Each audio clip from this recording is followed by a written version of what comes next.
নমস্কাৰ। মই ভাবিলোঁ আকৌ পুনৰ নতুন এটা ভিডিঅ' বনাওঁ। কিন্তু মোৰ মাতটো অকণমান বহি আছে।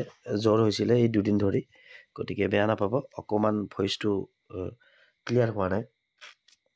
এতিয়া মই ভিডিঅ'টো এইকাৰণে বনাইছোঁ যে খুব এটা ভাল খবৰ, আৰু যিসকল কেণ্ডিডেটৰ মেৰিট লিষ্টত নাম অহা নাছিল, প্ৰথম মেৰিট লিষ্ট বুলিয়ে ক'ম, যিহেতু ৰণোজ শিক্ষামন্ত্ৰী ডাঙৰীয়াই ৰণোজ পেগু ডাঙৰীয়াই সংবাদ মাধ্যম যোগে জনাইছে যে অতি সোনকালেই ডকুমেণ্ট ভেৰিফিকেশ্যনৰ পিছত মোৰ বোধেৰে এখন দ্বিতীয় মেৰিট লিষ্ট ওলাব PGT আৰু GTৰ ক্ষেত্ৰত।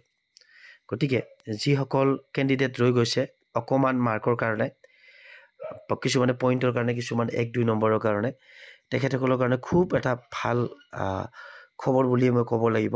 1-2 বুলি কওঁতে নাভাবিব, হয়তো 2-3-4-5লৈকেও আহি যাব পাৰে। আৰু এই ক্ষেত্ৰত মই ভাবোঁ গ্ৰেজুৱেট টিচাৰৰ মানে প্ৰাৰ্থীসকল PGT প্ৰাৰ্থীসকলতকৈ বহুতখিনিয়ে লাকি, ভাগ্যৱান, সৌভাগ্যৱান তেখেতসকল। কাৰণ এই কাৰণে মই কৈছোঁ, কাৰণ আপোনালোকে চাওক যে PGTৰ যেতিয়া ৰিজাল্ট দিছিলে তেতিয়া BTR টেটৰ ৰিজাল্ট দিয়া নাছিল। আৰু BTR টেটৰ ৰিজাল্ট আপোনালোকে গমেই পাইছে, খুব ফাষ্ট হৈছে, অলৰেডি ভেৰিফিকেশ্যন হৈ গৈছে। সকলোকে মাতিছিল, অল কেণ্ডিডেটক কোকৰাঝাৰত। তাৰপিছত যিদিনাখন ৰিজাল্ট দিলে 17 জুনত 18 জুনত ওদালগুৰিৰ কলেজৰ অডিটৰিয়াম হলত এপইণ্টমেণ্ট লেটাৰ ডিষ্ট্ৰিবিউট কৰিলে।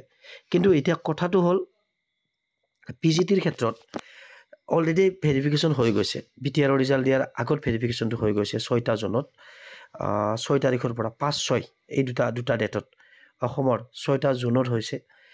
গতিকে তাতে BTRৰ কেণ্ডিডেটসকলেও এটেণ্ড হৈছিলে ডকুমেণ্ট ভেৰিফিকেশ্যনৰ ক্ষেত্ৰত। কাৰণ তেখেতসকলে ইমানটো কনফিডেঞ্চত থাকিব নোৱাৰে, পৰীক্ষা এটা দিছে যিহেতু, পাছ ফেইল এটা মুদ্ৰাৰ ইফিটি সিফিটি। গতিকে কোনেও ক'ব নোৱাৰে যে মই পাছ হ'ম, মই ফেইল হ'ম, হয়তো আশা এটা ক'ব পাৰে। কিন্তু যিমান পৰীক্ষা ভাল হোৱাজনেও কিন্তু বহুত ফুল কনফিডেঞ্চত থাকিব নোৱাৰে, মোৰ মতে 99% থাকিব নোৱাৰে। হয়তো কোনোবা যদি ব্যতিক্ৰম আছে বেলেগ কথা। এতিয়া তেখেতসকলেও সেই এটা মনত ভয় পুহি ৰাখিছিল যে BTRত বা চিলেক্ট হওঁ নে নহওঁ।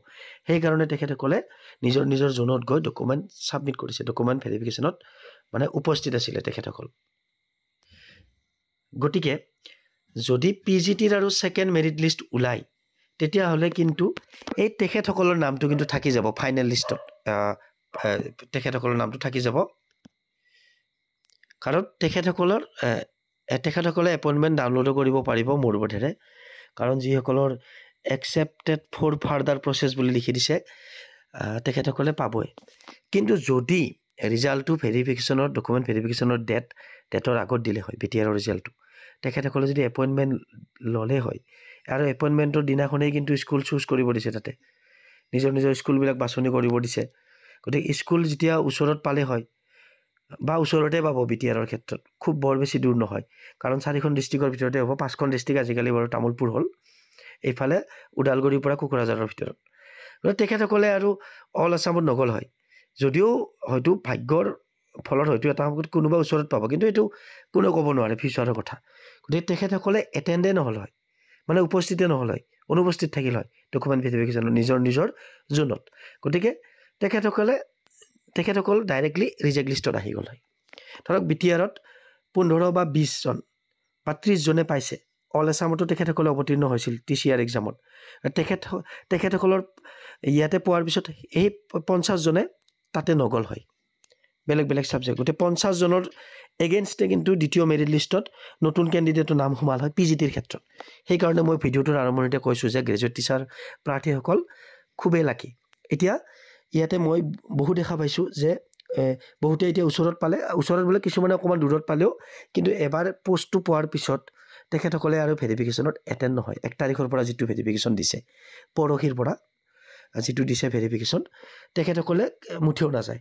2-এজন ব্যতিক্ৰম থাকিব পাৰে, কিন্তু 99% নাযায়। নোযোৱা মানে কি, সেইকেইটা পোষ্ট মানে পোষ্টৰ কেণ্ডিডেট কেইজন তাতে এটেণ্ড নোহোৱা মানে ৰিজেক্ট হোৱা।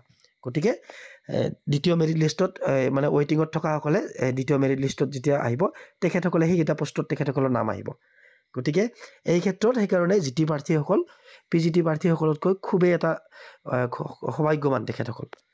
গতিকে পাৰ্চেণ্টেজ হয়তো কমিব পাৰে আৰু কিন্তু এটা কথা আপোনালোকে চাব 1ৰ পৰা 2ৰ ভিতৰত 4জন প্ৰাৰ্থী সোমাই থাকিব যিহেতু পইণ্টত আছে আৰু ছেম নাম্বাৰ পোৱা যদি থাকে গতিকে তেখেতসকলেও পাই যাব গতিকে ঠিক তেনেকৈ গতিকে ইমানো ক'ব নোৱাৰি বহুত তললৈকে নামিব আৰু নানামিব বুলিও ক'ব নোৱাৰোঁ হয়তো কোনোবা তেনেকুৱা প্ৰাৰ্থী নাথাকিলে কোনোবা এটা ছাবজেক্টত নামি যাব পাৰে 4, 5, 6, 7লৈকে হয়তো নামি যাব পাৰে গতিকে আশা ৰাখক আপোনালোকে নিশ্চয় পাব গতিকে মেক্সিমাম যিখিনি ওচৰে পাজৰে আছে কাট অফৰ তেখেতসকলে পাবই গতিকে পজিটিভ থাকক আৰু যিসকলৰ বহুত বেছি এটা গেপছ আছে তেখেতসকলেও আশা ৰাখকচোন আৰু নিৰাশ নহ'ব নেক্সট অপৰচুনিটি নিশ্চয় আহিব জীৱনত যিকোনো কামে প্ৰথমবাৰতে ছাকচেছ হোৱা নাযায় খুব কম ব্যক্তিৰ ক্ষেত্ৰতে তেনেকুৱা হয় গতিকে অপৰচুনিটি পাব আপোনালোকে ধৈৰ্য ধৰক আৰু বয়স থকাসকলৰতো কথাই নাই তেখেতসকলৰ